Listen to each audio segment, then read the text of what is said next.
I know you obviously were very confident going into this fight, and it's rather fresh, but can you at least discuss why you think it didn't go your way, and perhaps why you had more success in the first fight than the second fight?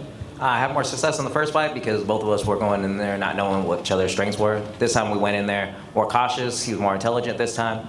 I was trying to defend more takedowns, and he was just trying to push that pace. And DJ did a wonderful job about that. Like, he came at me, my hat's off to him. I can't sit there and badmouth him because this man's still the champion, and he did something that everyone saw him doing. I couldn't stop him. I stopped his takedowns, and I'm excited I actually got 3. Yeah. So I'm keeping on the high notes, you guys.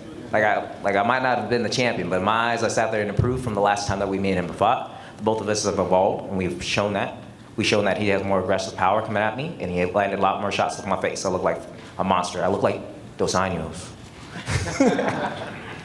But hindsight, like, I can come back learning stronger, and since everybody keeps on talking about this glass roof, this glass ceiling, I'm gonna break through it. I'm gonna make sure that I can come back stronger. If Dana gives me the opportunity to go ahead and beat up a bunch of people that seem worthy to fight Demetrious, I will do it, and I'll make sure I can make another title run at this again.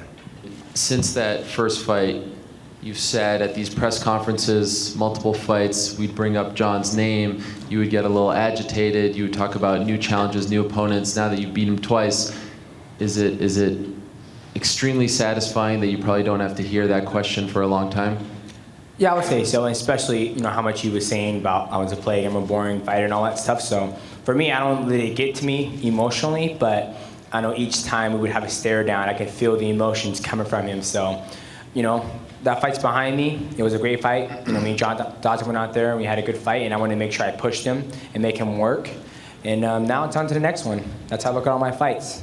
When I go for my 8th title defense, just another fight. If I beat that guy, next one, 9, 10, 11, 12, 500, just another fight. And I know you're very critical of your performances. Were you happy with this one?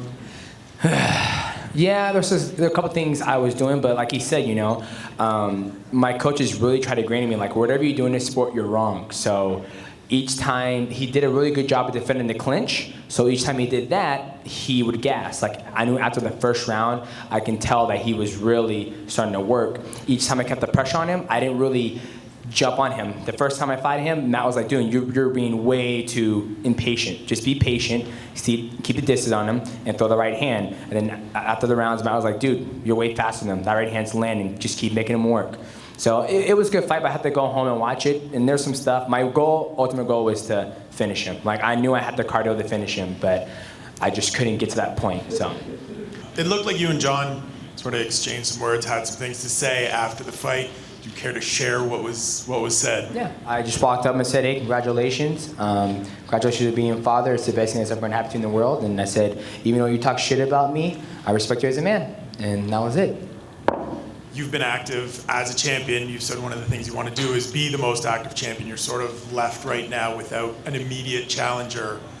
Do you foresee taking time off? Is this where you go back to Dana and Lorenzo and start maybe talking about bantamweight? We've had a conversation about bantamweight in the office. He might not remember. I do, clear as day. But no, I'm not going to take any time off. I'm going to go have a little vacation with me and my wife and the kids. I'm going to get back in the gym. I'm so excited to get my gi back on and start learning Brazilian Jiu-Jitsu. I'm still a white belt, and it's all about, for me, learning. And I have the great coaches in the world, Brad Kurtzen and Matt Hume, that are always pushing me to learn, and they're going to work me. So I'm excited to get in there and spar those guys and get beat up.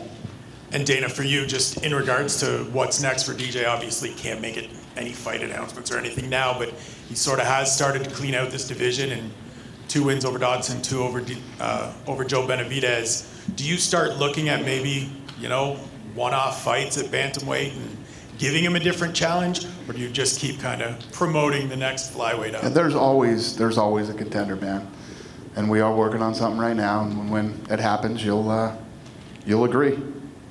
Fair enough. All right. And I'll be ready for it.